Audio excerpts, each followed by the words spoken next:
로마서 1장. 나 바울은 사명을 받아 예수 그리스도께 몸바쳐 일하는 그분의 종이자 하나님의 말씀과 하신 일을 선포할 권한을 부여받은 사도입니다. 나는 로마에 있는 모든 믿는 이들, 곧 하나님의 친구인 여러분에게 이 편지를 씁니다. 성경에는 하나님의 아들에 대해 예언자들이 앞서 전한 보고들이 담겨 있습니다. 역사적으로 보면 그분은 다윗의 후손이십니다. 또한 고유한 정체성으로 보면 그분은 하나님의 아들이신데 예수께서 죽은 자들 가운데서 부활하심으로 메시아 곧 우리 주님으로 세워지셨을 때 성령께서 이를 우리에게 보여주셨습니다. 그분을 통해 우리는 그분의 생명을 풍성한 선물로 받았고 또 이 생명을 사람들에게 전하는 긴급한 사명도 받았습니다. 예수를 향한 순종과 신뢰 속으로 뛰어들 때 사람들은 이 생명을 선사받습니다. 여러분이 지금 여러분인 것은 바로 예수 그리스도께서 주시는 이 선물과 부르심 때문입니다. 나는 하나님 우리 아버지와 메시아이신 우리 주 예수의 풍성하심으로 여러분에게 문안합니다. 나는 여러분 한 사람 한 사람으로 인해 예수를 통해 하나님께 감사드립니다. 이것이 내가 가장 먼저 하고 싶은 말입니다. 어디를 가든지 사람들은 내게 여러분의 믿음의 삶에 대해 이야기를 들려줍니다. 그런 이야기를 들을 때마다 나는 그분께 감사드립니다. 그리고 그분의 아들에 관한 복된 소식, 곧 메시지를 전할 때 내가 사랑하여 예배하고 섬기기 원하는 하나님은 아십니다. 내가 기도 중에 여러분을 생각할 때마다 사실은 늘 여러분을 보러 갈 수 있도록 길을 열어달라고 그분께 기도한다는 것을 말입니다. 기다림이 길어질수록 간절함도 더 깊어집니다. 여러분이 있는 그곳에 가서 하나님의 선물을 직접 전해주고 여러분이 더욱 강건해져 가는 모습을 내 눈으로 직접 볼 수 있기를 내가 얼마나 원하는지요. 하지만 이 과정에서 내가 여러분에게 주려고만 한다고 생각하지 마십시오. 내가 여러분에게 줄 것 못지않게 여러분도 내게 줄 것이 많습니다. 친구 여러분, 내가 여러분을 방문하지 못한 것을 두고 부디 오해가 없기를 바랍니다. 내가 로마에 가려는 계획을 얼마나 자주 세웠는지 아마 여러분은 상상도 못할 것입니다. 나는 그동안 다른 많은 이방 성읍과 공동체에서 그랬던 것처럼 여러분들 가운데서도 하나님께서 일하시는 모습을 직접 확인하는 즐거움을 누리고 싶었습니다. 그러나 늘 사정이 생겨 그러지 못했습니다. 누구를 만나든 문명인이든 미개인이든 학식이 많은 사람이든 배우지 못한 사람이든 그것은 중요하지 않습니다. 나는 우리가 얼마나 서로에게 의존하는 존재이며 서로에게 책임이 있는 존재인지를 깊이 느끼게 됩니다. 이것이 내가 로마에 있는 여러분에게 가서 하나님의 놀랍도록 복된 소식을 전하려는 이유입니다. 내가 참으로 자랑스럽게 선포하는 이 소식은 그분의 능력 가득한 계획에 관한 것입니다. 하나님께서 그분을 신뢰하는 사람이면 누구나 유대인으로부터 시작해서 모든 사람에게 이르기까지 다 구원하신다는 엄청난 메시지입니다. 사람들을 바로 세워주시는 하나님의 길은 믿음의 행위 안에서 드러납니다. 이는 성경이 늘 말해온 것과 일치합니다. 하나님을 신뢰함으로 하나님 앞에 바로 세워진 사람은 참으로 살 것이다. 그러나 하나님의 노가 화염처럼 터져 나옵니다. 사람들의 불신과 범죄와 거짓의 행위가 쌓여가고 사람들이 애써 진리를 덮으려 하기 때문입니다. 그러나 하나님이 실제하신다는 것은 너무도 분명한 근본 사실입니다. 그저 눈을 떠 보기만 해도 보이지 않습니까? 하나님이 창조하신 것을 찬찬히 그리고 유심히 바라보았던 사람들은 언제나 그 눈으로는 볼 수 없는 것, 이를테면 그분의 영원한 능력이나 신성의 신비를 볼 수 있었습니다. 따라서 누구도 변명할 수 없습니다. 사실을 말하면 이렇습니다. 사람들은 하나님을 너무도 잘 알고 있었지만 그분을 하나님으로 대하지 않았고 그분을 경배하기를 거부했습니다. 그럼으로써 그들은 스스로 어리석고 혼란에 빠진 하찮은 존재가 되었고 결국 삶의 의미도 방향도 잃고 말았습니다. 그들은 다 아는 것처럼 행세하나 사실은 삶에 대해 아무것도 모릅니다. 심지어 그들은 온 세상을 손에 붙들고 계신 하나님의 영광을 어느 길거리에서나 살 수 있는 싸구려 조각상들과 바꾸어 버렸을 정도입니다. 그래서 하나님께서 이런 뜻을 말씀을 하셨습니다. 너희가 원하는 것이 그것이라면 그것을 주겠다. 결국 그들은 머지않아 안팎으로 온통 오물범벅인 돼지우리의 삶을 살게 되었습니다.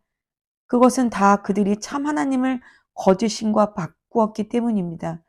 그들을 만드신 하나님, 우리가 찬양 드리는 하나님, 우리에게 복 주시는 하나님, 대신에 자기들이 만든 신을 예배했기 때문입니다. 상황은 더 나빠져 그들은 하나님 알기를 거부하면서 곧 사람이 어떠해야 하는지도 잊고 말았습니다. 여자는 여자가 어떠해야 하는지 잊었고 남자는 남자가 어떠해야 하는지 잊어버렸습니다. 성적 혼란에 빠져 그들은 여자가 여자끼리 남자가 남자끼리 서로 학대하고 더럽혔습니다. 사랑 없이 욕정만 가득해서 말입니다. 그리고 그 대가를 치렀습니다. 아, 그 대가가 무엇인지 보십시오. 그들은 하나님과 사랑이 빠져버린 불경하고 무정한 비참한 존재가 되고 말았습니다. 그들이 하나님 인정하기를 귀찮아하자 하나님도 그들에게 간섭하기를 그만두시고 제멋대로 살도록 내버려 두셨습니다. 그러자 그야말로 지옥판이 벌어졌습니다. 악이 들끓고 욕망의 아수라장이 벌어지고 악독한 중상모략이 판을 쳤습니다. 시기가 무자비한 시기와 무자비한 살인과 언쟁과 속임수로 그들은 이 땅의 삶을 지옥으로 만들어 버렸습니다. 그들을 보십시오. 비열한 정신의 도끼에 일구이연하며 하나님을 맹렬히 욕하는 자들입니다. 깡패요, 건달이요, 참을 수 없는 떠벌이들입니다. 그들은 삶을 파멸로 이끄는 새로운 길을 끊임없이 만들어냅니다. 그들은 자기 인생에 방해가 될 때는 부모조차도 저버립니다. 우둔하고 비열하고 잔인하고 냉혹한 자들입니다. 그들이 뭘 몰라서 그러는 것이 아닙니다. 그들은 자신들이 하나님의 얼굴에 침을 뱉고 있다는 사실을 너무도 잘 알고 있습니다. 하지만 그들은 개의치 않습니다. 오히려 가장 나쁜 짓을 가장 잘하는 이들에게 상까지 주고 있습니다. 아멘. 로마서 2장. 그들은 그렇게 어둠 속으로 끝없이 추락하고 있습니다. 그러나 여러분이 그들에게 손가락질할 만한 고상한 위치에 있다고 생각한다면 생각을 바꾸십시오. 누군가를 비난할 때마다 여러분은 자신을 정죄하는 것입니다. 여러분도 다르지 않기 때문입니다. 남을 판단하고 비난하는 것은 자신의 죄와 잘못이 발각되는 것을 모면해 보려는 흔한 술책입니다. 그러나 하나님은 그렇게 호락호락하신 분이 아닙니다. 그분은 그 모든 술책을 꿰뚫어 보시며 그러면 너는 어떤지 보자고 하십니다. 혹시 다른 사람을 손가락질하면 여러분이 저지른 모든 잘못에 대해 하나님의 주의를 돌릴 수 있다고 생각했습니까? 하나님의 책망을 면할 수 있다고 생각했습니까? 하나님은 너무나 좋은 분이므로 여러분의 죄를 그냥 눈 감아 주실 것이라고 생각했습니까?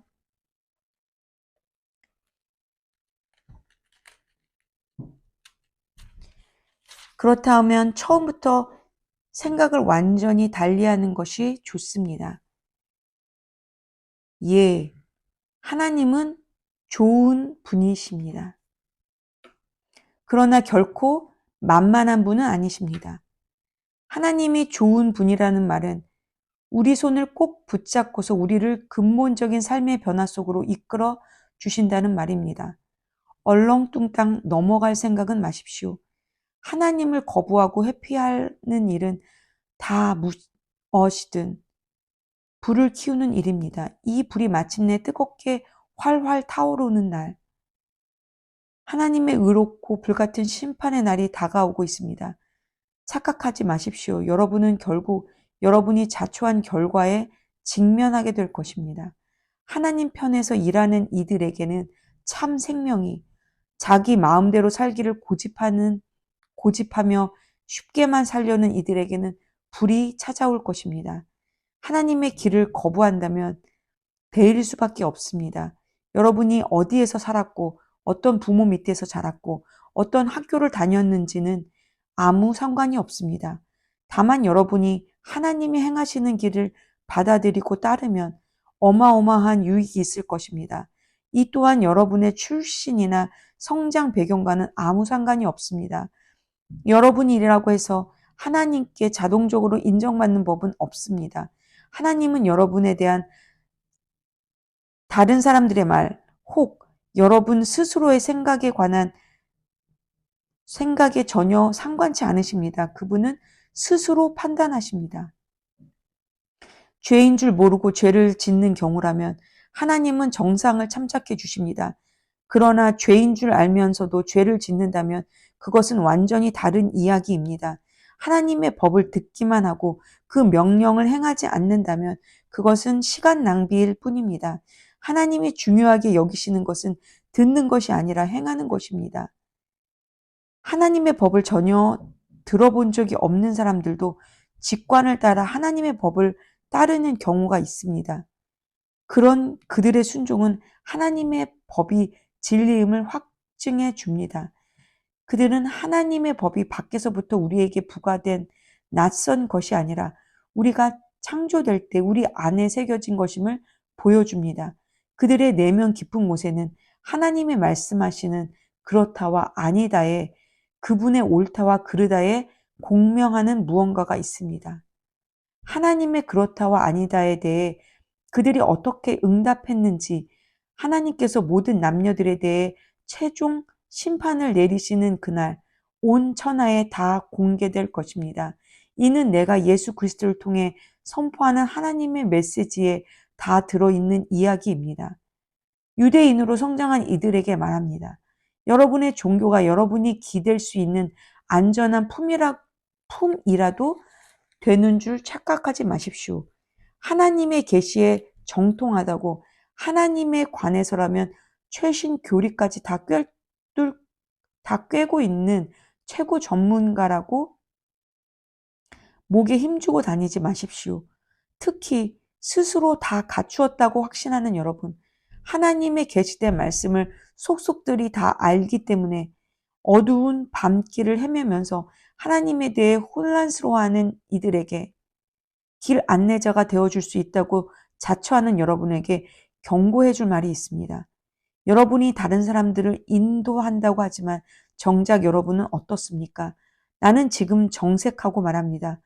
도둑질 하지 말라고 설교하는 여러분이 어찌하여 도둑질을 합니까? 얼마나 감쪽 같은지요.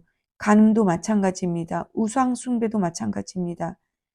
그러면서 여러분은 하나님과 그분의 법에 대해 온갖 유창한 언변을 늘어놓으며 용케도 잘 빠져나갑니다. 이것은 어제 오늘의 일도 아닙니다. 너희 유대인들 때문에 이방인들에게서 하나님이 욕을 먹는다는 성경 구절도 있듯이 말입니다. 할례는 어떻습니까? 여러분이 유대인임을 표시해주는 그 수술의식은 좋은 것입니다. 여러분이 하나님의 율법에 맞게 산다면 그렇습니다. 그러나 여러분이 하나님의 율법을 따라 살지 않는다면 차라리 할례를 받지 않는 것이 낫습니다. 그 반대도 마찬가지입니다. 할례를 받지 않고도 하나님의 길을 따라 사는 이들은 할례 받은 이들 못지 않습니다. 사실 더 낫습니다. 할례는 받지 않았어도 하나님의 율법을 지키는 것이 할례를 받고도 율법을 지키지 않는 것보다 낫습니다. 칼로 무엇을 잘라낸다고 유대인이 되는 것은 아닙니다. 유대인인지 아닌지는 여러분이 어떤 사람인지에 달린 일입니다. 여러분을 유대인으로 만들어 주는 것은 여러분 마음에 새겨진 하나님의 표시이지 여러분 피부에 새겨진 칼자국이 아닙니다. 그리고 중요한 것은 하나님께 인정받는 것이지 율법 전문가들한테 인정받는 것이 아닙니다. 아멘. 로마서 3장.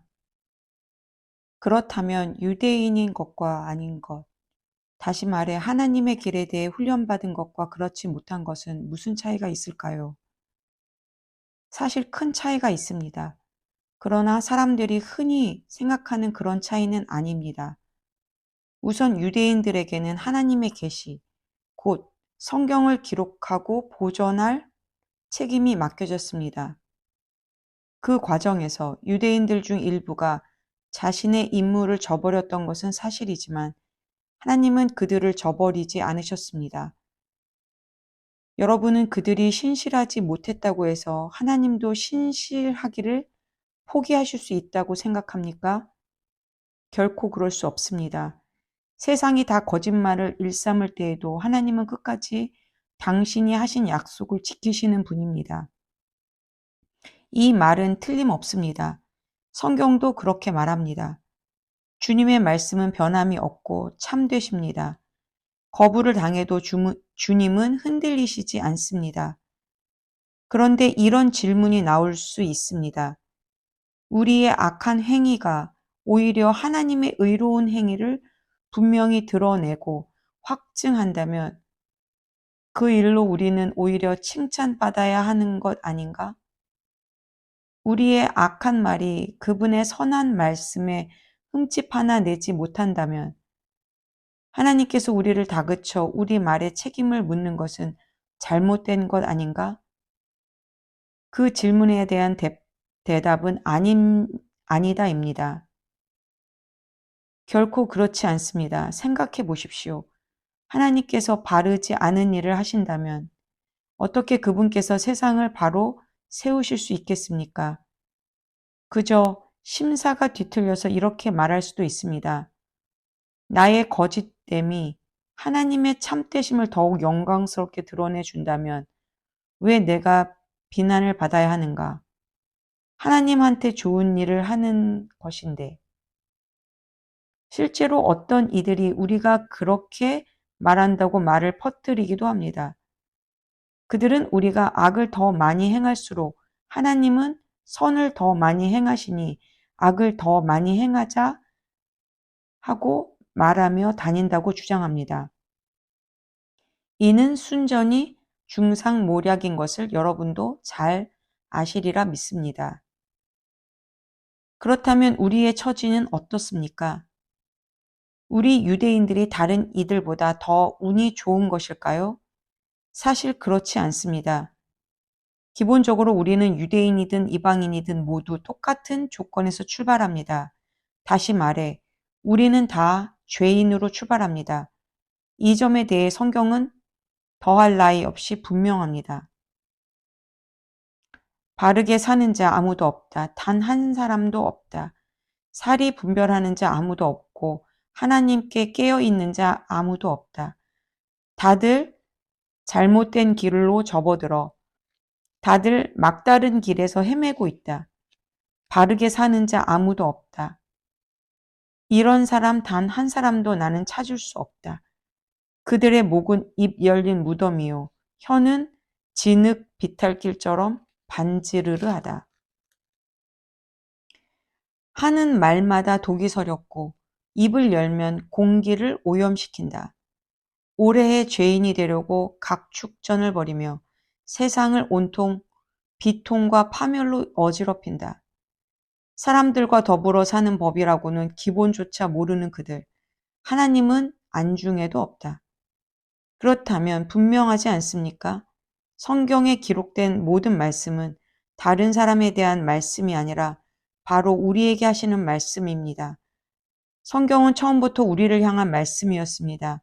또한 명백하지 않습니까?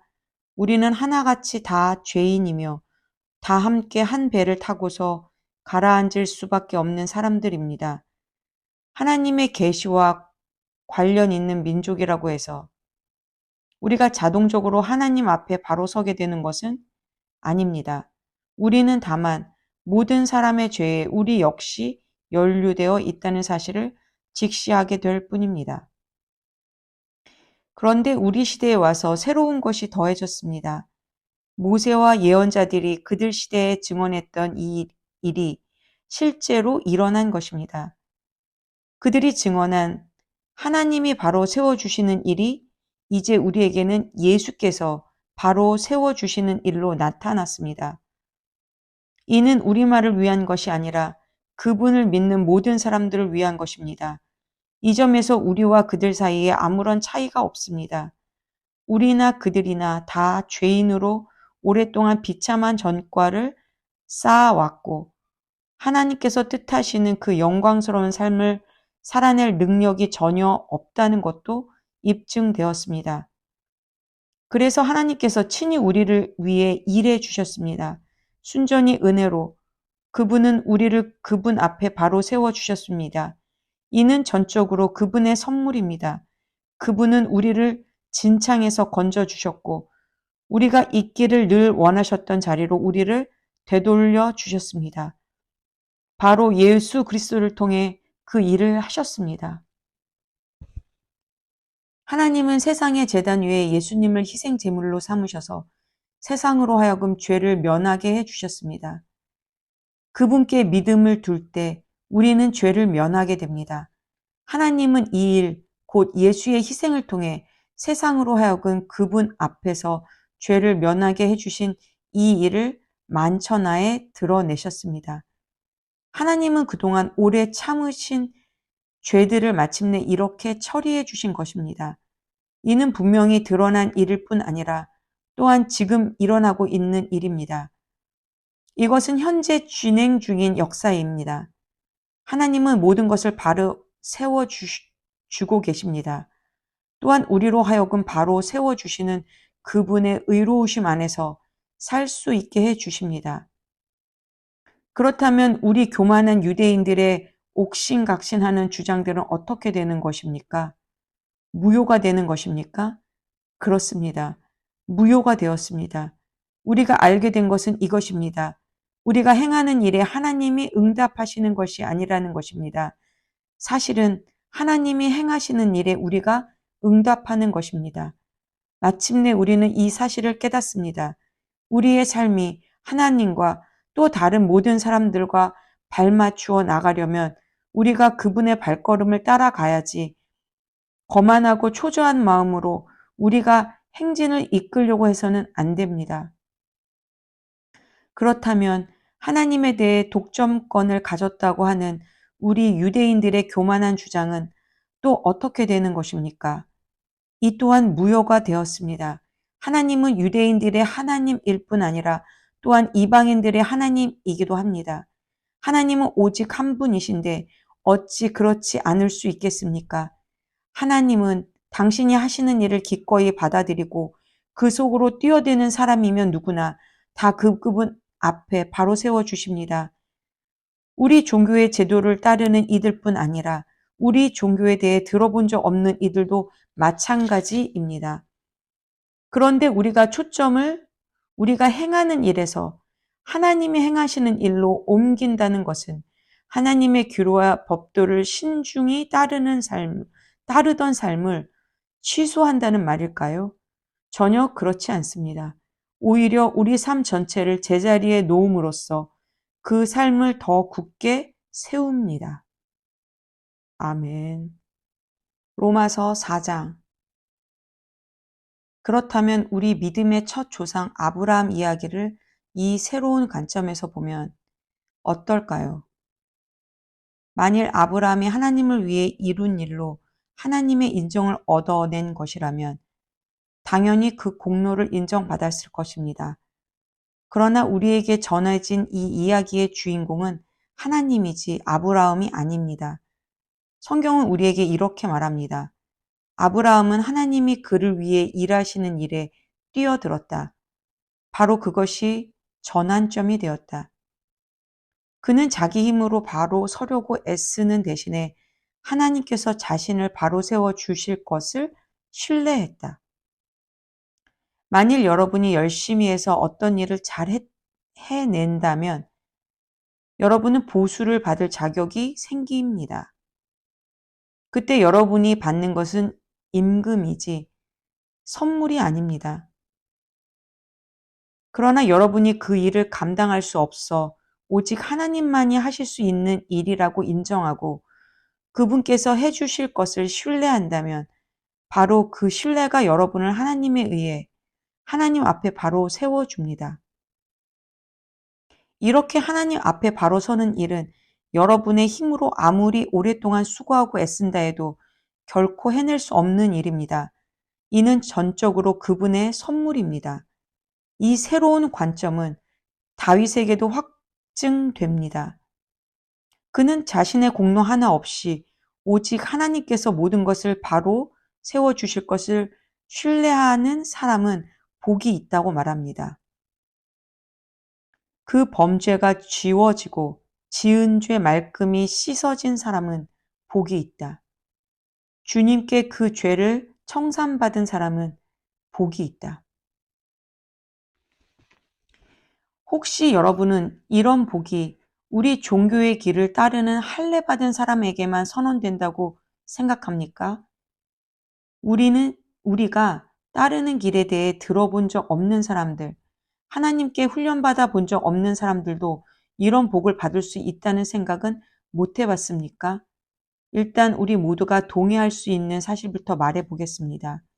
아브라함이 하나님께 합당하다고 선언된 것은 그가 하나님께서 그를 위해 하시는 일을 받아들였기 때문입니다. 그렇다면 생각해 보십시오. 그 선언이 내려진 것은 그가 할례라는 언약 예식을 통해 몸의 표시를 받기 전이었습니까? 그 후였습니까? 맞습니다. 표시를 받기 전이었습니다. 그렇다면 그가 할례를 받은 것은 하나님께서 그를 당신 앞에 바로 세우시려고 오래전부터 그를 위해 일해 오신 것에 대한 증거이자 확증의 의미였다는 뜻입니다. 아브라함은 다만 하나님의 이 일을 자신의 온 삶으로 받아들였던 것입니다. 또한 이것은 아브라함이 모든 사람의 조상이라는 뜻이기도 합니다. 다시 말해 하나님께 아직 바깥 사람인 이들, 하나님의 백성으로 인정받지 못하는 이른바 할례받지 않은 사람들이라도 하나님께서 자신들을 위해 하시는 일을 받아들인다면 아브라함은 그들 모두의 조상도 된다는 것입니다. 하나님에 의해 하나님 앞에 바로 서게 된 사람들이란 바로 이런 사람들을 두고 하는 말입니다. 물론 아브라함은 할례라는 종교 의식을 거친 이들의 조상이기도 합니다. 그러나 이는 그들이 행한 그 종교 의식 때문이 아니라 하나님께서 그들을 위해 행하시는 일을 믿음으로 받아들이는 모험의 삶을 살기로 그들이 결단했기 때문입니다. 아브라함은 할례의 표시를 받기 오래전부터 바로 이런 삶을 살아온 것입니다. 하나님께서 아브라함에게 그 유명한 약속, 그와 그의 후손이 땅을 차지하리라 를 주신 것은 그가 무엇인가를 이루었거나 이루려고 했기 때문이 아니었습니다.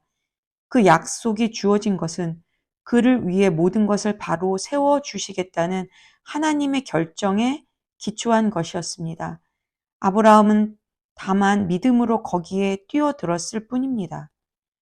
만일 우리가 하나님께 무언가를 얻는 것이 자기가 해야 할 일을 다 마치고 온갖 서류를 다 구비해야만 비로소 가능한 일이라면 인격적 신뢰가 들어설 여지는 아예 사라지고 약속은 냉혹한 계약으로 바뀌고 맙니다. 그런 것은 거룩한 약속이 아닙니다. 사업상 거래일 뿐입니다. 빈틈없는 변호사가 깨알 같은 글씨로 작성한 계약서는 우리가 얻을 것이 전혀 없을 것이라는 사실만 확인해 줄 뿐입니다. 그러나 애초에 계약이란 없고 약속만이, 그것도 하나님의 약속만이 있는 것이라면 그것은 여러분이 깰 수 있는 것이 아닙니다. 바로 이런 이유로 하나님의 약속의 성취는 전적으로 하나님과 그분의 길을 신뢰하는 것, 하나님과 그분이 하시는 일을 단순히 받아들이는 것에 달려 있습니다. 하나님의 약속은 순전한 선물로 우리에게 옵니다. 바로 이것이 우리 종교적 전통을 따르는 사람들뿐 아니라 그런 것에 대해 들어본 적 없는 사람들도 그 약속에 확실히 참여할 수 있는 유일한 길입니다. 아브라함은 우리 모두의 조상이기 때문입니다. 그는 우리 민족의 조상이 아닙니다. 그렇다고 한다면 그것은 이야기를 거꾸로 읽는 것입니다. 그는 우리 믿음의 조상입니다. 우리가 아브라함을 조상이라고 부르는 것은 그가 거룩한 사람처럼 살아서 하나님의 주목을 받았기 때문이 아닙니다. 하나님께서 보잘것없는 아브라함을 불러 대단한 사람으로 만드셨기 때문입니다. 성경에서 우리가 늘 읽는 말씀, 하나님께서 아브라함에게 하신 말씀이 바로 이것 아닙니까? 내가 너를 많은 민족의 조상으로 세운다. 아브라함은, 아브라함은 먼저 조상이라고 불렸고, 그런 다음에 조상이 된 것입니다. 그것은 오직 하나님만이 하실 수 있는 일을 하나님께서 하실 것으로 그가 담대히 신뢰했기 때문입니다. 하나님께서는 죽은 사람들을 살리시고 말씀으로 무에서 유를 만들어 내시는 분이십니다. 아무 희망이 없었음에도 불구하고 아브라함은 믿었습니다. 아브라함은 자신의 눈에 보이는 불가능한 것을 근거로 살지 않고 하나님께서 하시겠다고 말씀하신 약속을 근거로 살기로 결단한 것입니다. 그러므로 그는 허다한 민족의 조상이 되었습니다. 하나님께서 친히 그에게 말씀하셨습니다. 아브라함아, 너는 장차 큰 민족을 이룰 것이다. 아브라함은 자신의 무력함에 집중하지 않았습니다. 그는 소망이 사라졌다. 100살이나 먹은 이 늙은 몸으로 어떻게 아이를 볼 수 있겠는가 하고 말하지 않았습니다. 또 사라가 아기를 낳지 못한 수십 년을 헤아리며 체념하지도 않았습니다. 그는 하나님의 약속 주의를 서성거리며 조심스레 의심 어린 질문을 던지지도 않았습니다. 그는 그 약속 안으로 성큼 뛰어들었습니다. 그러고는 굳센 자, 하나님을 위해 준비된 자, 말씀하신 바를 이루실 하나님을 확신하는 자가 되어 나왔습니다. 그래서 이런 말씀이 기록되었습니다. 아브라함은 하나님이 그를 바로 세워주실 것을 신뢰함으로 하나님께 합당한 사람으로 선언되었다. 그러나 이것은 아브라함에게만 해당되는 이야기가 아닙니다. 이것은 우리 이야기이기도 합니다. 우리가 아무 소망 없는 상황에서도 예수를 살리신 분을 받아들이고 믿을 때 우리 역시 동일한 말씀을 듣게 됩니다. 희생 제물이 되어 주신 예수께서 우리를 하나님께 합당한 사람으로 하나님 앞에 바로 세워진 사람으로 만들어 주셨습니다. 아멘. 로마서 5장. 하나님께서 우리를 위해 늘 하고자 하셨던 일, 곧 그분 앞에 우리를 바로 세워주시고 그분께 합당한 사람으로 만들어 주는 일에 우리는 믿음으로 뛰어들었습니다. 그러므로 지금 우리는 우리 주인이신 예수를 말미암아 하나님 앞에서 이를 누리고 있습니다. 그뿐 아닙니다. 하나님을 향해 우리 문을 활짝 열어 젖히는 순간 우리는 그분께서 이미 우리를 향해 문을 활짝 열어놓고 계셨음을 발견합니다. 우리가 늘 있고자 원했던 그곳에 마침내 우리가 서 있음을 알게 됩니다. 우리는 하나님의 은혜와 영광의 그 넓고 탁 트인 공간에서 고개를 들고 서서 소리 높여 찬양하는 우리 자신을 발견하게 됩니다. 그뿐 아닙니다. 온갖 환란에 포위되어 있을 때에도 우리는 소리 높여 찬양하기를 멈추지 않습니다. 환란이 우리 안에 열정 어린 인내를 길러주고 그 인내가 쇠를 연마하듯 우리 인격을 단련시켜주며 우리로 하여금 하나님께서 장차 행하실 모든 일에 대해 늘 깨어있게 해준다는 것을 우리가 알기 때문입니다. 이 같은 희망 속에 늘 깨어 있을 때 우리는 결코 실망하는 법이 없습니다. 오히려 정반대입니다. 우리가 하나님께서 성령을 통해 우리 삶 속에 아낌없이 쏟아붓고 계신 그 모든 것을 다 담아내기에는 아무리 많은 그릇으로도 부족합니다. 그리스도께서 더없이 알맞은 때에 오셔서 이런 일을 이루십니다. 그분은 우리가 다 준비되기까지 기다리지 않으셨고 지금도 그러하십니다. 우리가 너무 약하고 반항적이어서 전혀 되어 있지 않았던 그때에 그분은 자기 자신을 이 희생적 죽음에 내어주셨습니다. 설령 우리가 그렇게 약하지 않았다 하더라도 우리는 여전히 갈팡지팡했을 것입니다. 우리는 목숨을 바칠 만한 가치가 있다고 여기는 사람을 위해 대신 죽는 것은 이해할 수 있습니다. 또 선하고 고귀한 사람을 보면 우리 안에 그를 위해 기꺼이 희생하고자 하는 마음이 일어난다는 사실도 알고 있습니다. 그러나 하나님은 우리가 그분께 아무 쓸모가 없을 때 당신의 아들을 희생적 죽음에 내어주심으로 그렇게 우리를 위해 당신의 사랑을 아낌없이 내놓으셨습니다. 이 희생적 죽음, 이 완성된 희생 제사를 통해 우리는 하나님 앞에 바로 세워졌습니다. 그러므로 이제는 더 이상 하나님과 사이가 멀어질 일은 없습니다. 생각해 보십시오. 우리가 최악이었을 그때에도 그분 아들의 희생적 죽음을 통해 우리와 하나님 사이가 친밀하게 되었습니다.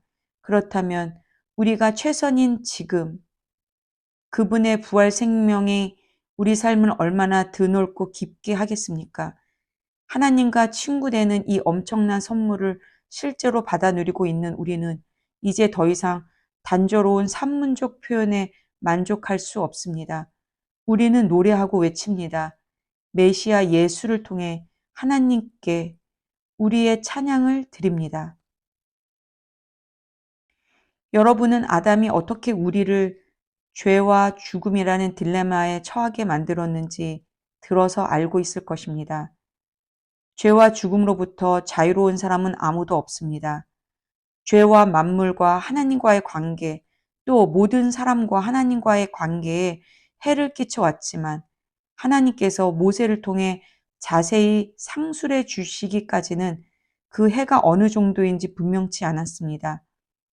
그처럼 죽음, 곧 우리와 하나님 사이를 갈라놓는 그 거대한 심연은 아담으로부터 모세에 이르는 시간에도 위세를 떨쳤습니다. 하나님이 주신 특정 명령에 불순종했던 아담과 같은 죄를 짓지 않은 이들도 모두 이러한 생명의 끊어짐, 곧 하나님과의 분리를 경험해야만 했습니다. 그러나 우리를 이런 지경에 빠뜨린 아담은 또한 우리를 거기서 구원해 주실 분을 앞서 가리키는 존재이기도 합니다. 그러나 우리를 구출하는 이 선물은 죽음을 초래하는 그 죄와 비교가 되지 않습니다. 생각해 보십시오. 한 사람의 죄가 수많은 사람들을 하나님과의 분리라는 그 죽음의 심연에 밀어 넣었다고 할 때 한 사람, 예수 그리스도를 통해 쏟아 부어지는 이 하나님의 선물은 우리에게 어떤 것을 가져다 줄까요? 죽음을 초래하는 이 죄와 넘치는 생명을 가져오는 이 선물은 서로 비교할 수 없습니다. 그 죄에 대한 편결로는 죽음의 선고가 내려졌지만 뒤따른 다른 많은 죄들에 대한 편결로는 경이로운 생명 선고가 내려졌습니다. 한 사람의 잘못을 통해 죽음이 위세를 떨쳤다면 이제 한 사람 예수 그리스도께서 마련해 주신 이 어마어마한 생명의 선물, 이 모든 것을 바로 세워주시는 장대한 일을 두 팔 벌려 받아들이는 이들 안에는 이 생명이 이루어낼 가슴 벅찬 회복, 우리를 다스리는 생명이 어떤 것일지 여러분은 상상할 수 있겠습니까? 한마디로 말하면 이렇습니다. 한 사람이 잘못을 범해 우리 모두가 죄와 죽음이라는 공경에 처하게 된 것처럼 또 다른 한 사람이 올바른 일을 함으로써 우리 모두가 거기서 벗어날 수 있게 되었습니다. 사실 우리는 단순히 공경에서 건져진 것 이상입니다. 그분은 우리를 생명 속으로 이끌어 들이셨습니다. 한 사람이 하나님께 아니오라고 말함으로써 많은 사람이 잘못되었고, 한 사람이 하나님께 예라고 말함으로써 많은 사람이 바르게 되었습니다. 일시적인 율법이 죄와 맞서 할 수 있었던 것이라고는 더 많은 율법 위반자들을 만들어내는 것이 전부였습니다. 그러나 죄는 우리가 은혜라고 부르는 그 전투적 용서에는 도저히 맞수가 되지 못합니다. 죄와 은혜가 맞설 때 이기는 쪽은 언제나 은혜입니다. 죄가 할 수 있는 일이라고는 죽음으로 우리를 위협하는 것이 전부인데 이제 그 일도 끝났습니다. 하나님께서 메시아를 통해 모든 것을 다시 바로 세우고 계시기에 은혜는 우리를 생명의 삶으로 이끌어 드립니다. 끝없는 삶, 다음 없는 세상 속으로 말입니다. 아멘. 로마서 6장. 그렇다면 이제 우리는 어떻게 할까요? 혹시 하나님이 계속해서 용서를 베풀어 주시도록 계속해서 죄를 지을까요? 그렇지 않기를 바랍니다. 죄가 다스리는 나라를 떠난 사람이 어떻게 거기 있는 옛 집에서 계속 살 수 있단 말입니까? 우리는 짐을 꾸려 영원히 그곳을 떠났다는 사실을 모르십니까? 우리가 세례받을 때 일어난 일이 바로 이것입니다. 물 아래로 들어갔을 때 우리는 죄라는 옛 나라를 뒤에 남겨두고 떠난 것입니다. 그 물에서 올라올 때 우리는 은혜라는 새 나라에 들어간 것입니다. 새로운 땅에서의 새로운 삶 속으로 말입니다. 우리가 받은 세례의 의미가 바로 이것입니다. 세례는 예수의 삶 속으로 들어가는 것입니다. 물에 들어갔을 때 우리는 예수처럼 죽어 매장된 것입니다. 물 위로 일으켜졌을 때 우리는 예수처럼 부활한 것입니다. 우리 한 사람 한 사람을 우리 아버지 하나님이 일으켜 세우셔서 빛이 가득한 세상에 들어가게 해주셨고, 그래서 지금 우리는 은혜가 다스리는 그 새 나라에서 길을 찾아 살게 되었습니다. 너무도 분명하지 않습니까? 우리 옛 삶은 그리스도와 함께 십자가에 못 박혔습니다. 죄의 삶, 그 비참한 삶의 종지부를 찍은 것입니다. 이제 우리는 더 이상 죄에 이리저리 휘둘리지 않습니다. 우리는 믿습니다. 그리스도의 죽음은 죄를 정복하는 죽음입니다. 그 죽음에 우리가 들어갔다면 또한 우리는 그분의 부활, 곧 생명을 구원하는 그 부활 속으로도 들어갑니다. 우리가 알듯이 예수께서 죽은 자들 가운데서 일으켜지신 것은 마지막으로서의 죽음의 끝을 알리는 것이었습니다. 이제 죽음은 끝이 아닙니다. 예수께서 죽으셨을 때 그분은 자신과 더불어 죄를 끌어내리셨고 다시 살아나셨을 때 그분은 하나님을 우리에게 내려오시게 하셨습니다. 그러니 이제부터는 이렇게 여기십시오. 이제 죄는 여러분이 알아듣지도 못하는 사어로 말할 뿐입니다. 그러나 하나님은 여러분에게 모국어로 말씀하시며 여러분은 그 말씀을 한마디도 놓치지 않습니다. 여러분은 이제 죄에 대해서는 죽었고 하나님께 대해서는 살았습니다. 예수께서 그렇게 만드셨습니다. 다시 말합니다. 이제 여러분은 삶의 길을 정할 때 죄에게는 단 한 표의 권한도 허용하지 말아야 합니다. 죄는 거들떠 보지도 마십시오. 그런 옛 방식의 삶이라면 잔심부름도 거절하십시오.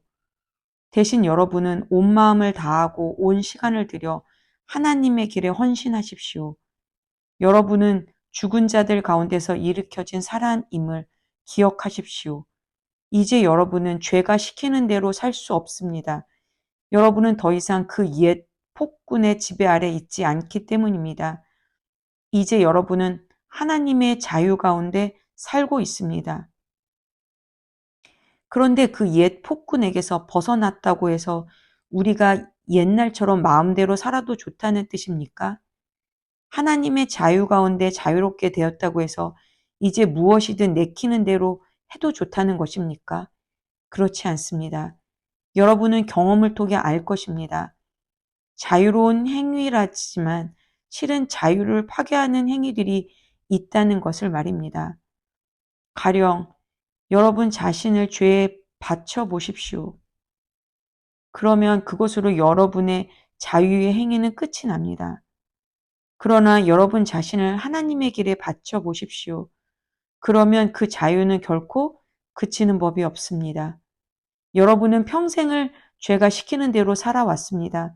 그러나 감사하게도 이제 여러분은 새로운 주인의 말을 듣기 시작했으며 그분의 명령은 여러분을 그분의 자유 가운데 가슴 펴고 사는 자유인으로 만들어줍니다. 내가 이처럼 자유를 들어 말하는 것은 쉽게 우리 머릿속에 그림이 그려지기 때문입니다. 어렵지 않게 떠올릴 수 있지 않습니까?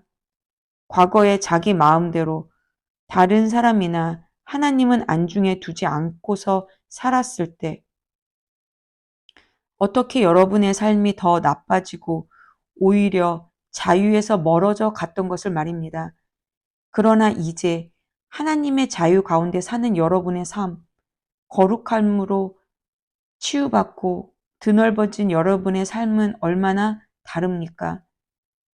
과거에 하나님을 무시하며 제멋대로 살았을 때 여러분은 무엇이 바른 생각인지, 무엇이 바른 행동인지 전혀 신경 쓰지 않고 살았습니다.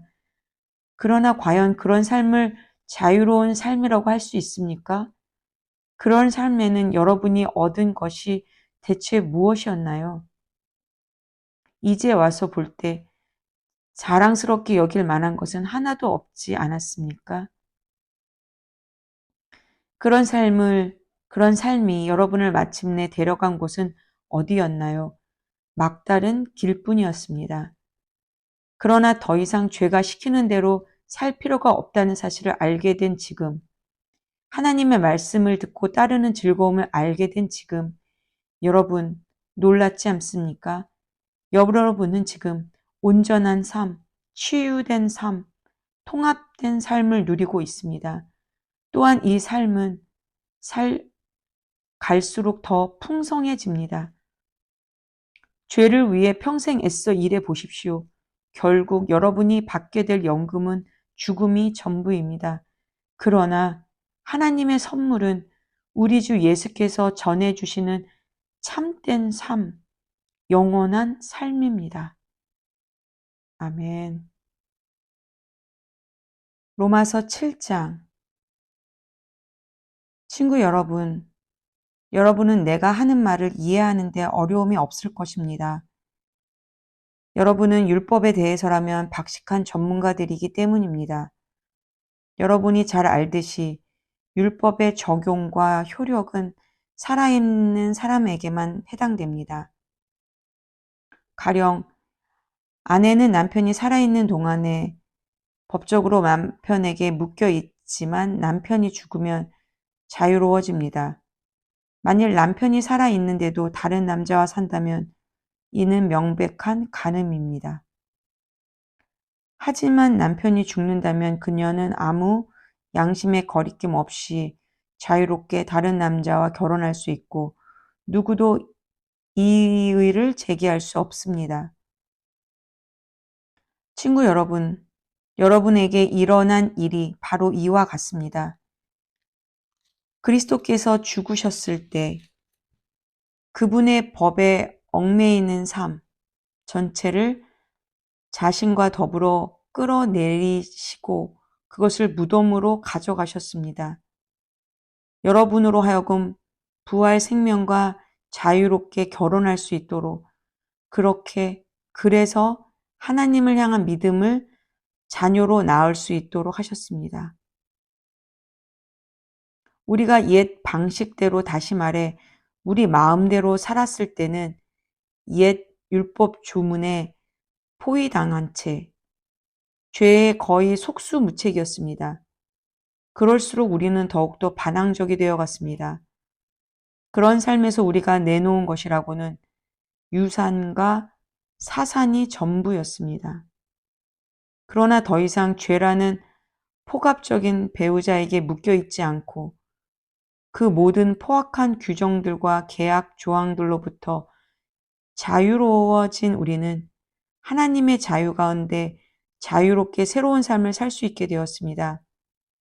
아마 이런 질문이 나올 수 있습니다.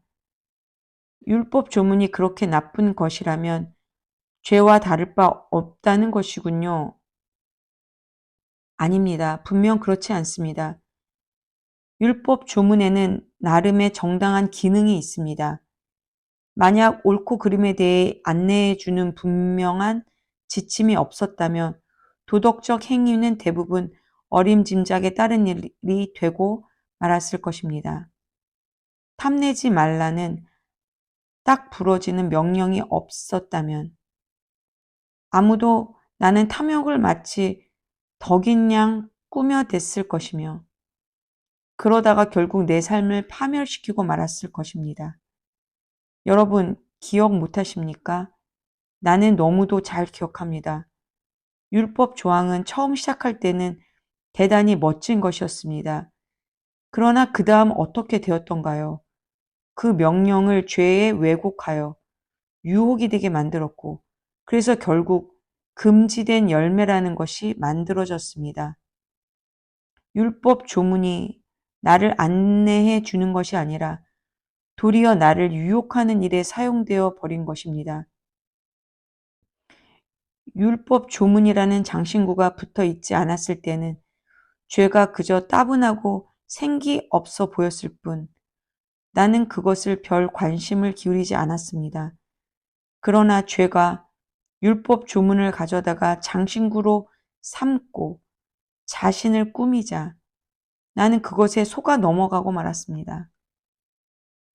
나를 생명으로 안내해야 할 그 명령이 도리어 나를 넘어뜨리는 일, 나를 곤두박질치게 하는 일에 사용되어 버린 것입니다. 이런 식으로 죄는 생기가 넘치게 되었으나 나는 완전히 생기를 잃고 말았습니다. 그러나 율법 조문 자체는 하나님께서 상식으로 여기시는 것으로서 각 명령은 모두 건전하고 거룩한 권고입니다. 나는 여러분의 다음 질문이 무엇인지도 알고 있습니다. 율법을 좋은 것이라고 하면서 왜 우리가 그 좋은 것을 의지해서는 안 된다는 것인가요? 선도 악처럼 위험하단 말입니까? 이번에도 대답은 그렇지 않다입니다. 죄가 다만 자기가 잘하기로 이름난 일을 했을 뿐입니다. 다시 말해, 죄가 선한 것 속에 숨어 들어가 나를 유혹하고 나로 하여금 나 자신을 파멸시키는 일을 하게 만든 것입니다. 죄는 하나님의 선한 계명 속에 숨어서 자기 혼자 할 수 있는 것보다 훨씬 더 큰 해악을 끼칠 수 있었습니다. 이런 반응도 나올 수 있을 것입니다. 하나님의 명령은 다 영적입니다. 하지만 나는 나 자신이 영적이지 못하다는 것을 압니다. 당신도 같은 경험을 하지 않나요? 예, 그렇습니다.